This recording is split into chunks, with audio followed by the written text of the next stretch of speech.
भाव जो कहा गया है वो माता पार्वती हैं, और अर्जुन का जो भाव कहा गया है वो मेरे देव अधिदेव महादेव। अब एक बात बड़े ध्यान से सुनिएगा जरा मल्लिका अर्जुन की। मल्लिका, जैसे कल आपको कथा में कहा था कि जब भी सोमनाथ जाएं तो चंद्र कुंड का दर्शन अवश्य कर 12 ज्योतिर्लिंग में एक एक चीज ऐसी है जिसको हमें छोड़ना नहीं,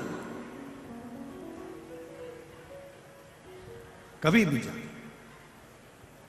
12 ज्योतिर्लिंग में एक जगह ऐसी होती है जिसका हम लोग दर्शन नहीं कर पाते, और जल्दी जल्दी हमने बस मंदिर में दर्शन करा भगवान का और वहां से बढ़ लेते हैं। जो मूल तत्व है, जो हजारों हजारों वर्ष से निरंतर अडिग बना हुआ,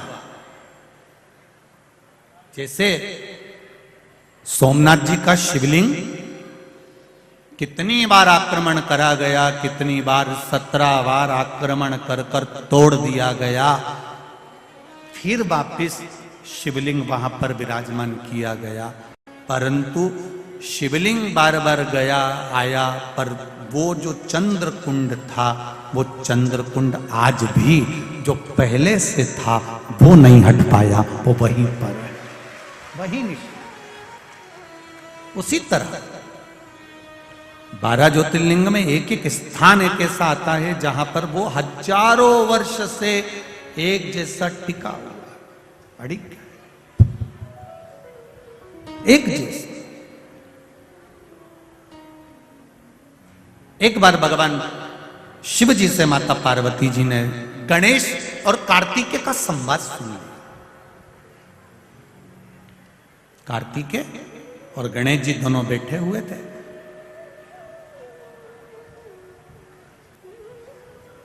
जया, विषहरा, श्यामली बारी, दौतली और देव, शिव जी की ये 5 बेटी। एक बार सब लोग उनका नाम लेंगे। जया, विषहरा, श्यामली बारी, दौतली और देव, ये शिव जी की 5 बेटी हैं। ये गंगा के जल से प्रकट हुई हैं, और अशोक सुंदरी नंदनवन काशी में प्रकट हुई। दोनों के इनके प्रागट्य की जगह जगह अलग है, स्थान अलग है। जैसे अशोक सुंदरी का स्थान जहां से पानी निकलता है, बीच में जो मोटी लाइन होती है, वो अशोक सुंदरी का स्थान होता है।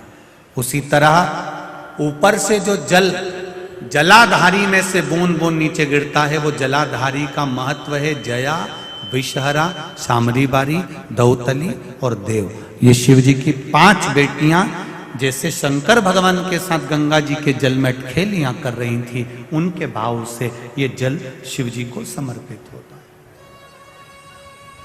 ये 5 बेटियां शिव जी की कोई साधारण नहीं है। जब कभी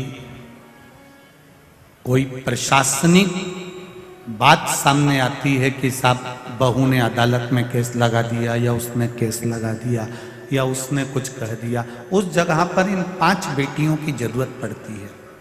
क्या नाम है 5 का? पहला, दूसरी, तीसरी, चौथी, 5वीं, 2। ये 5 बेटियों की जरूरत हमें उस समय पर पड़ती है। अदालत में चल रही है कार्रवाई, पर उस समय पर हमारी ये 5 बेटियां हमारे कार्य के लिए तत्पर रहती। ये जो जलाधारी है ना शिव जी के ऊपर, इस जलाधारी का बड़ा महत्व होता है। जब ब्राह्मण अभिषेक कराते हैं, 3 पाई की चौकी रख उसके ऊपर कलश जो विराजमान करते हैं, और एक एक बूंद जो पानी उसमें से गिरता है, ये ऐसे ही नहीं रहता। श्रृंगी से अभिषेक करा रहे हैं, वो श्रृंगी का महत्व समझना चाहिए, वो जलधार का महत्व समझना चाहिए। जब हमें जिंदगी के एक एक पूजन का नियम एक एक महत्व जब मालूम पड़ जाएगा ना तो फिर हमको लगेगा कि हाँ हम सही पूजन कर रहे हैं, हमारे में ये तत्व का आनंद है। महाराज गणेश जी और कार्तिक दोनों बैठकर बात कर रहे थे। जया विषहरा शामली बारी दौतली देव पांचों कन्याएं वहां बैठी हुई थी। इतने में पांचों बेटियों ने आकर अपनी माता जी से, अपने पिताजी से एक बात कह दी, मां मैं आपसे कुछ कहना चाहती हूं। पार्वती जी ने पूछा क्या हुआ, क्या कहना चाहती हो बोलो। जया ने विषहरा से कहा, विषहरा ने शामली बारी से कहा, शामली बारी ने दौतली से कहा, दौतली ने देव से कहा। देव ने फिर माता पार्वती से कहा। दोनों भैया में विवाद है कि दोनों प्रबल कौन है, विद्वान कौन है, सबसे श्रेष्ठ कौन है। कार्तिक श्रेष्ठ हैं कि गणेश जी श्रेष्ठ हैं, इन दोनों में विवाद चल रहा। पार्वती जी ने कहा इतनी सी बात के पीछे लड़ रहा कि श्रेष्ठ कौन है। घर के अंदर रहें,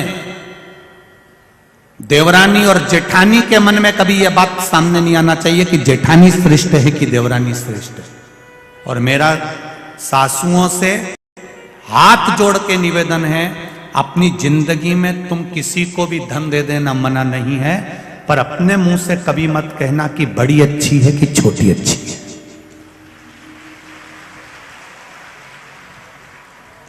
कभी अपने मुख से मत कहना कि मेरी बड़ी बहू बहुत बढ़िया है, छोटी में अकल नहीं है, छोटी अच्छी है, बड़ी में अकल नहीं है। यह बात कभी मत कहो। क्यों? क्योंकि गेंद कभी भी किसी भी पाले में जा सकती है, किसी भी बहू से पाला पड़ सकता है। अपने को कभी नहीं कहना कि कौन अच्छा कौन बुरा।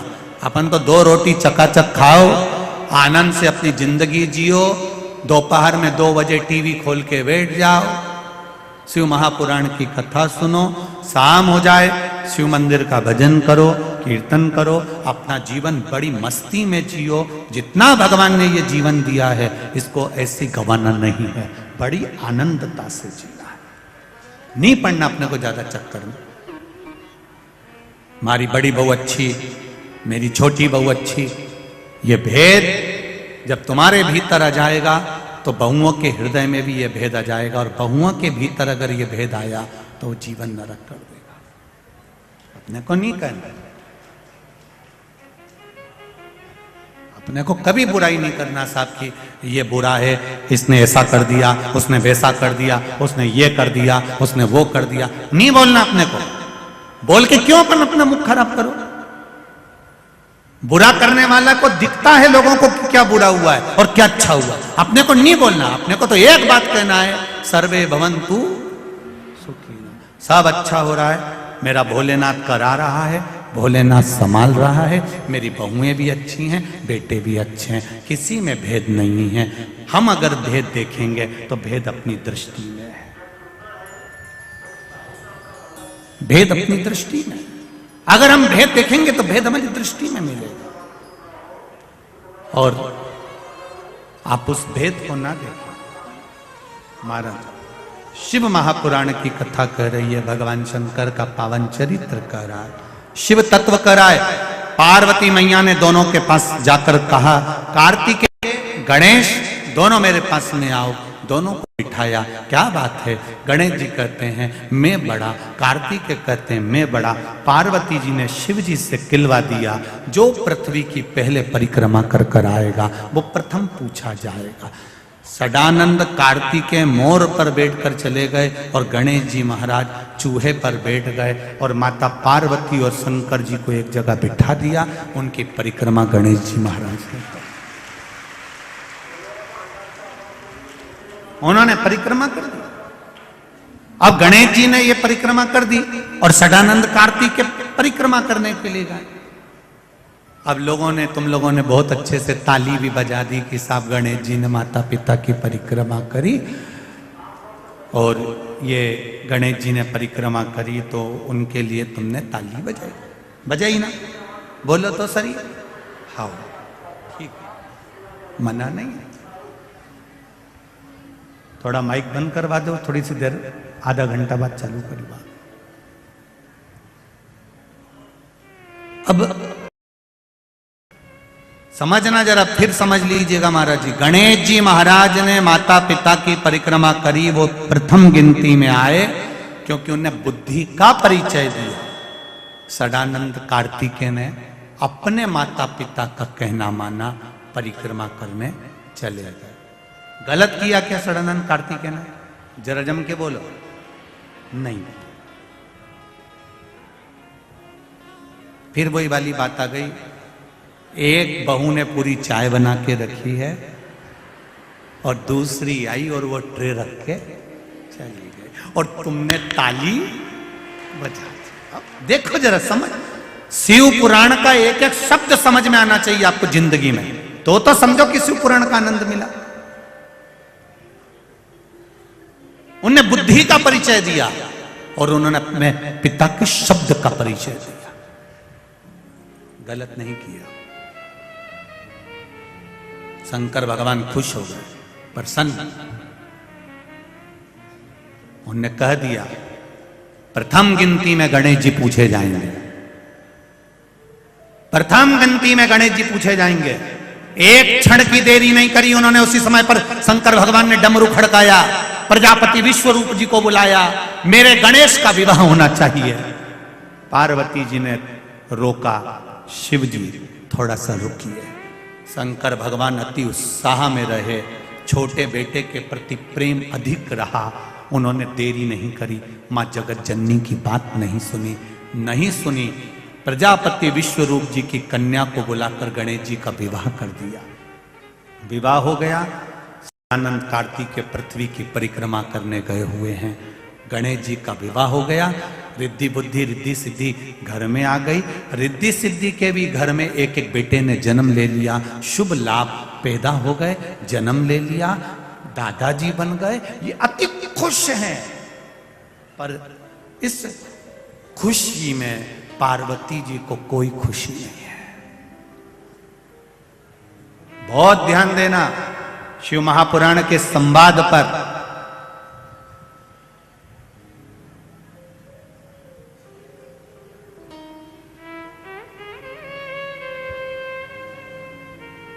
जो बेटा दुकान पर बैठता है ना, पिता को लगता है कि सबसे ज्यादा काम यही कर रहा है। जो बेटा दुकान पर बैठा है, पिता को लग रहा है कि ये सबसे ज्यादा काम कर रहा है, सबसे ज्यादा काम यही कर रहा है, लग रहा है। अब पर जो बेटा पूरा मार्केट घूम रहा है, फोन पे बात कर रहा है, कोई उसको डरा भी रहा है, कोई धमका भी रहा है, कोई उसके पीछे तलवार लेकर भाग रहा है, कोई उसको अपशब्द भी कह रहा है, वो अपने पिता तक बात नहीं आने दे रहा, अपने भाई पर आंच नहीं आने दे रहा, वो सब जगह से बचा रहा है, सब जगह से सपोर्ट कर रहा है। पिता को लगता है वो कोई काम ही नहीं करता, पर उसका काम इसके काम से 4 गुना ज्यादा अधिक है।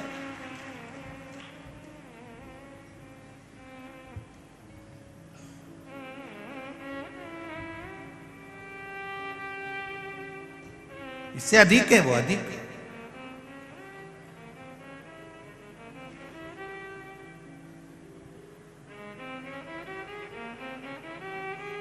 कई लोग कहते हैं महाराज जी राजनीति बड़ी सरल होती है, हम कहते हैं कर कर देखिए।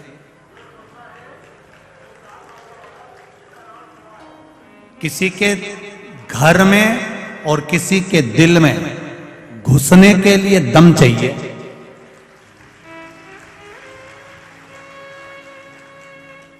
मैं संजय भैया को धन्यवाद दूंगा, साधुवाद दूंगा कि आप हृदय में बैठे हो लोगों के, इसलिए उसका भाव यहां दिखता है।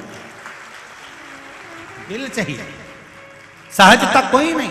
फोन पर कह दिया तो एक माता पार्वती जी ने कहा आपने कैसे निर्णय ले लिया, आपने बेटे की शादी भी करा दी, आपने सब कुछ कर दिया, आप आगे बढ़कर काम कर दिया। और आए सदानंद कार्तिकेय, उससे पहले ये सब कुछ हो चुका था। पार्वती मैया खुश नहीं थी, माता पार्वती की आंख में आंसू भरा हुआ था।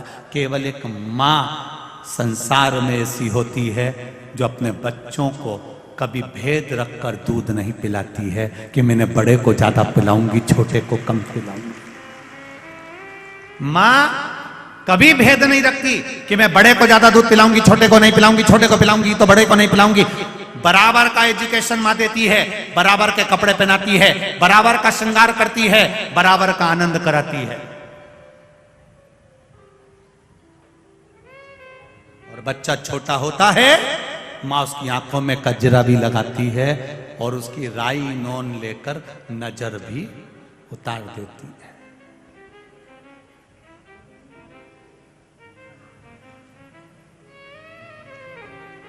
उस मां की करुणा देखिए, उस मां की वात्सल्यता देखिए। मां ने बचपन में बच्चे की नजर उतारी तो मां ने नजर उतारी, और वही बच्चा बड़ा हो गया और उसकी शादी हो गई। अब मां कुछ उसके ऊपर से उतार के बता दे तो पास में जो जगदम्बा रहती है ना, उसको लगेगा जरूर मेरी सास कुछ कर रही थी तुम पे। बस यही अंतर है, यही अंतर है। शिव महापुराण में जिंदगी भर से माता पार्वती जी शंकर जी को जल चढ़ा रही हैं, हमारे घर के पूर्वज शिव जी को जल चढ़ा रहे हैं, हमारे यहाँ के बुजुर्ग मर मर के चले गए शंकर भगवान को जल चढ़ाते चढ़ाते, शिव जी पर अभिषेक करते करते, जल चढ़ाते, सावन महीना शिवरात्रि को जल चढ़ाते हुए आज के समय में सियोर वाले महाराज ने जल चढ़ाना बता दिया तो लोगों को लग गया टोटका बता दिया। जो पूर्व का चला, सास बच्चे की नजर उतारती है, वो नजर उतारी है उसने, मां है।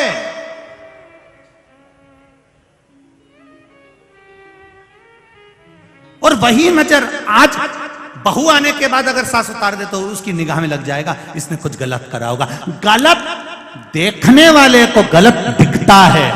काला चश्मा लगाओगे तो कालिए ही नजर आओगे, पीला चश्मा लगाओगे तो पीले दिखोगे, नीला लगाओगे तो नीले दिखोगे। संत को संत नजर आता है, भगवंत को भगवंत नजर आता है, साधु को साधु नजर आता है, धर्मात्मा को धर्मात्मा नजर आता है, प्रपंची को प्रपंची और ढोंगी को ढोंगी नजर आता है, कामी को कामी नजर आता है, कपटी को कपटी नजर आता है। जिसका दिल जैसा होगा सामने वाला व्यक्ति वैसा नजर आएगा। आपकी दृष्टि पर असर, आप कैसे हो, आपकी सोच क्या है। कबाड़े की दुकान में कबाड़ा ही मिलेगा, कभी सोना चांदी नहीं मिल सकता। मत लिखा ही है, भंगार लिया, लोहा लिया, रद्दी लिया, कागज लिया, कूड़ा लिया, करकट लिया। ऐसे ना जाने कितने घूम रहे हैं जिनके दिमाग में दिन भर कूड़ा लिया, करकट। अब इनको इतनी अक्ल नहीं है कि हमारा इंदौर की रोज सवेरे सवेरे गाड़ियां तुम्हारे मोहल्ले में आती है, रोज गाना बजाती है, कचरे वाला आया। रोज कचरे वाली गाड़ी सुबह से आ रही है, एक ही बात कह रही है, गीला कचरा इसमें डालो, सूखा कचरा इसमें डालो। बोलो बोलो रे, बोले जी जी बोलो तो रही, सही है। 2 डब्बे रखे उनने, गीला कचरा इसमें डालो, सूखा कचरा इसमें डालो, गीला कचरा इसमें डालो, सूखा कचरा इसमें डालो। रोज कचरे की गाड़ी आ रही, सुबह सुबह से आकर कहती है कचरा कचरा की गाड़ी में डालो। वो हमको ज्ञान देती है कि देखो तुम्हारे दिमाग में और मन में ये 2 डब्बे हैं, इसमें कचरा मत रखना रे, उस कचरे की गाड़ी में पटक देना, अहंकार को दूर छोड़ देना, काम लोभ आसक्ति वासना तृष्णा दूर पटक दो। अपने इस डस्टबिन, और किसी किसी ने तो अपने कान को भी कचरे का डब्बा बना रखा। कोई भी निंदा करता है डाले जाए, तो कान के ऊपर लिख दो ना डस्टबिन और नीचे लिख दो यूज मी। कोई निंदा करे सुनने बैठ गए, किसी ने कुछ बोला सुनने बैठ गए। कान थोड़ी ना कचरे का डब्बा बना, नहीं सुनना। ना तो शिव की निंदा सुनना है और ना शिव की निंदा करना है। भगवान विष्णु जी ने शिव की निंदा सुनी थी तो घोड़े का मुंह लग गया था, नारद जी ने शिव जी की निंदा करी थी तो बंदर का मुंह लग गया था। हमें नहीं सुनना। निंदा करने वाले को एक बात लिखकर भेज दिया करो, तेरा क्या होगा रे कालिया, कर ले। आग लगे बस्ती में, ऐसी मस्ती में नहीं रहना, अपने जोरदार बढ़िया जूड़ा मुड़ा बांध के पेंसिल से लाइन माइन खींच कर डब्बा में, जिसको जितनी ज्यादा काली मिर्ची लगे उसको और लगा, और लगा, जा लगे तो लगे। अपने तो खूब मस्ती में जीवन जियो। ये मनुष्य की दूसरी बार मिलेगी? अरे बोलो तो जम के, कहीं नहीं मिले, अगली बार कहीं जुआ बन के कहीं निपट ही जाएगी। और बाल भी अच्छा नहीं मिलेगा, कहीं का धोला बाल में पड़ी गई या रूसी वाले बाल में फंस गई ना तो निकल भी नहीं पाएगी। इसलिए ये मनुष्य की जो देह मिली है इसको छोड़ना नहीं है। बहुत मस्त देह आनंद में मिली है, इतनी खुश होकर जिंदगी जियो कि जीवन में भगवान भी कहे कि तुझे दूसरी बार फिर जन्म दूंगा, फिर जन्म दूंगा, मानव का देह दूंगा। ऐसी मस्त जिंदगी जी। महाराज शिव कथा कह रही है, देखा सदानंद कार्तिकेय को आए, पार्वती जी का हृदय रो रहा है, नैनों में जल भरा है। सदानंद कार्तिकेय जी ने आकर कुछ भी नहीं बोला, एक शब्द भी सदानंद कार्तिकेय जी ने नहीं कहा। आए, माता पिता को प्रणाम करा, श्री सेलम पर्वत पर चले गए, तप में लीन हो गए। माँ रो रही है, शिवजी से कहा बाबा आपने आज अच्छा काम नहीं करा, एक पुत्र की प्रियता दिखी, दूसरे पुत्र की अप्रियता। आज मैं आपसे कुछ मांगना चाहती हूं, वर देना पड़ेगा आपको, आप मुझे वर दीजिए भोलेनाथ।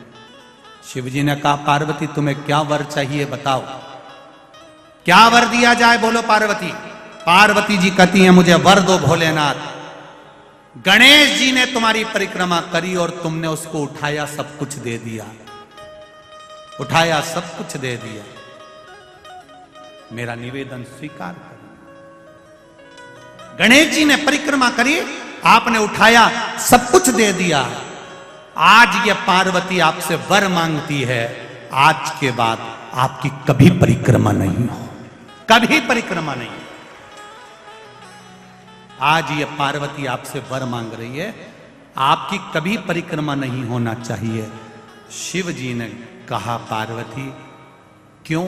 शंकर भगवान ने पूछा तो पार्वती जी कहती आप भोले हैं और भोला के वश सब कुछ लुटा बैठते हैं, आपने दूसरे पुत्र कार्तिकेय का नहीं सोचा, इसलिए मैं चाहती हूं कि ये परिक्रमा अब नहीं हो।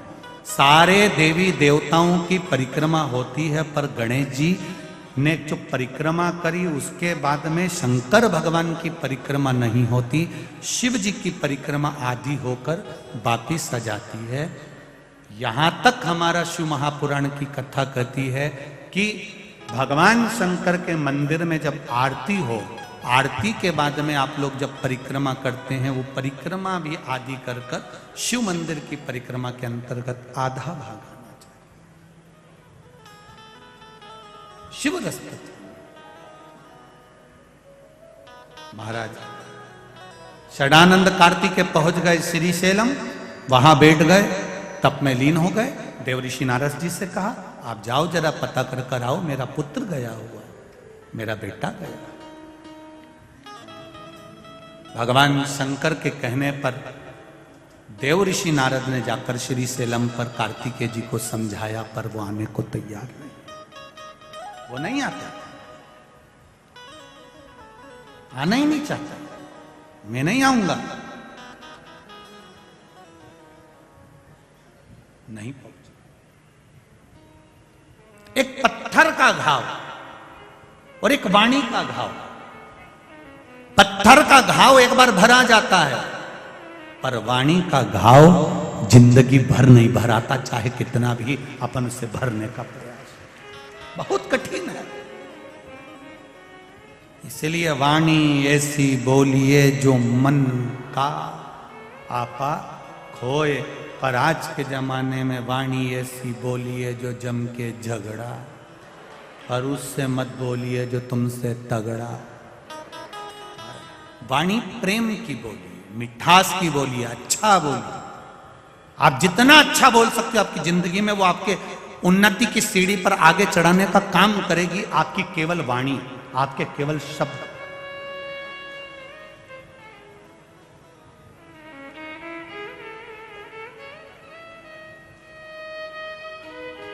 आपकी वाणी, आपके शब्द आपको उन्नति की ओर बढ़ाने का प्रयास करेंगे। महाराज देवऋषि नारद ने समझाया, कार्तिकेय जी नहीं समझे। अंत में जब लगा कि मेरा पुत्र मानने को तैयार नहीं है, शंकर भगवान को लगा, तो उन्होंने पार्वती जी से पूछा तुम क्या चाहती हो। पार्वती जी कहती हैं कि मेरा मन करता है कि आप मेरे साथ में चलो, आप मेरे साथ पहुंचो, अपन दोनों चलते हैं श्रीशैलम पर। श्रीशैलम पर कार्तिकेय जी के पास में जब क्रोंच पर्वत पर श्रीशैलम पर भगवान देवाधिदेव महादेव माता पार्वती जी के साथ में पहुंचते हैं, तब भगवान षडानंद कार्तिकेय वहां से एक वृक्ष के पीछे छुप जाते हैं, दिखते हैं।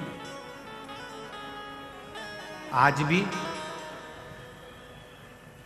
जिस वृक्ष के पीछे षडानंद कार्तिकेय जी छुपे थे, उस समय हजारों वर्ष पहले वो वृक्ष, जैसे आपको कहा कि सोमनाथ जी में एक चंद्र कुंड है, उसी तरह मल्लिकार्जुन भगवान के मंदिर के ठीक सामने एक पीपल का वृक्ष है।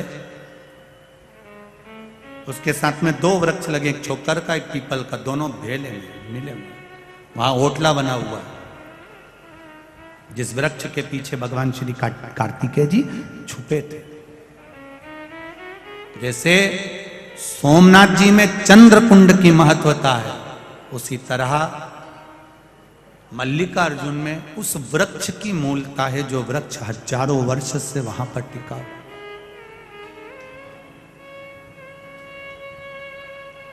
पाताल गंगा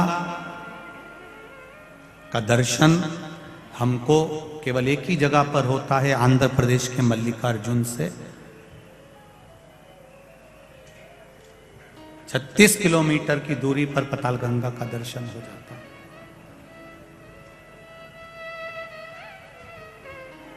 वो भूमि जहां पर भगवान देवाधिदेव महादेव ने तप किया। आगे वर्णन आया, भगवान देवाधिदेव महादेव फिर शिव जी पार्वती को लेकर चारों तरफ कार्तिकेय को ढूंढने लगे। कार्तिकेय जी वहां से ओझल हो गए, दूर चले गए, और दूर जाकर 36 किलोमीटर की दूरी पर जाकर कार्तिकेय जी महाराज गुफा में बैठकर 3 योजन की दूरी पर जाकर बैठ गए। वहां बैठकर उन्होंने तप साधना करी। शंकर पार्वती यहाँ पर विराजमान होते हैं, विराजित तो हो गए, पर शिव जी पार्वती के साथ में ओझल रहे। ओझल रहे कब तक? जब चंद्रगुप्त नामक किसी राजा की कन्या ने एक बार, जब उस कन्या पर कई दोष लगे, उस दोष को मिटाने के लिए वो कन्या श्रीशैलम के पहाड़ पर भ्रमण करती रही। चंद्रगुप्त राजा की वो कन्या जब श्रीशैलम पर भ्रमण करती थी, अकेली रहती, झोपड़ी बनाकर शिव अर्चना में डूबी रहती थी, भगवान की भक्ति में डूबी रहती थी। उसने एक सुंदर श्यामा गाय को पाल लिया। वो श्यामा गाय की सेवा में लग गई, और श्यामा गाय की सेवा में जब वो लगी, श्यामा गाय को उसने जब पाला और उसकी सेवा में जब वो तल्लीन रही, श्यामा गाय की सेवा में जब वो लग जाती है, श्यामा गाय उस श्रीशैलम के वन में चली जाती है। और वन में गई तो आज वो कन्या चंद्रगुप्त की वो बेटी वो पीछे पीछे गई। उसने क्या देखा कि एक पुरुष गाय का दूध निकाल रहा है और एक नारी पात्र लगाकर बैठी हुई।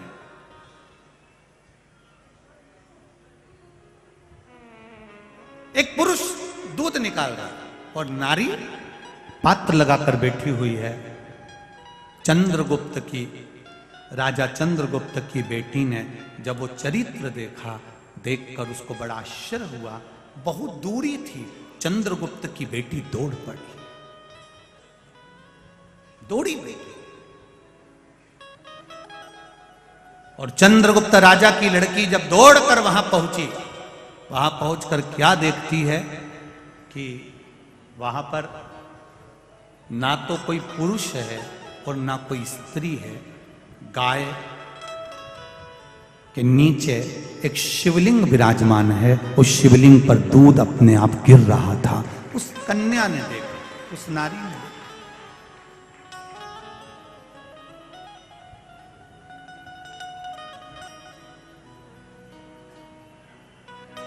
देखा, आश्चर्य हुआ। अभी तो मैंने दूर से देखा था तो एक पुरुष था, एक स्त्री थी, और पुरुष दूध निकाल रहा था और नारी पात्र लेकर बैठी हुई थी। अभी तो मैंने देखा, अब वो पुरुष और स्त्री कहां चले गए? वो पुरुष और स्त्री कहां गायब हो गए? उसको ढूंढने का प्रयास किया, नहीं मिली तो समझ गई कि ये शंकर ही थे जो रूप रखकर बैठे थे। चंद्रगुप्त राजा के पास में सूचना करी बेटी ने, अब मेरा मन वहां नहीं लगता, मैं यही निवास करूंगी। उस शिवलिंग की पूजन में वो लग गई और वहीं पर एक दिन भगवान शंकर ने पार्वती को बैठकर चंद्रगुप्त की उस बेटी के सामने दर्शन दिया और कहा, ये मेरी पार्वती मल्लिका बनकर विराजमान होगी और मैं अर्जुन बनकर बैठूंगा। इस स्थान का नाम मल्लिका अर्जुन कहलाए। ये स्थान मल्लिकार्जुन के नाम से प्रसिद्ध रहेगा और मल्लिकार्जुन के रूप में भगवान देव अधिदेव महादेव यहां विराजमान रहेंगे। ये भाव प्रकट करा। मल्लिकार्जुन भगवान के जब दर्शन करने जाएंगे तो मल्लिकार्जुन भगवान शंकर के शिवलिंग का जहां दर्शन करते हैं उसी से पीछे की ओर माता पार्वती का दर्शन होगा। मल्लिकार्जुन का दर्शन करने जाएंगे तो वहां पर भी एक कुआं बना हुआ है, कुंड, कूप। पूर्णिमा की रात्रि को अगर दर्शन करेंगे तो पूर्णिमा के चंद्रमा का दर्शन उस कूप में होता है। जब पूर्णिमा का चंद्रमा उस कूप में दर्शन देता है उसी समय पर मंदिर के शिखर का दर्शन भी उस कूप में होता है। इन दोनों का जब दर्शन हम एक साथ करते हैं तो नेत्र का जो रोग है वो समाप्त होता है। मल्लिकार्जुन के मात्र दर्शन मात्र 12 ज्योतिर्लिंग में दूसरे नंबर का जो ज्योतिर्लिंग है मल्लिकार्जुन बाबा, शिव महापुराण की कथा कहती है ये श्री शैलम पर विराजमान है।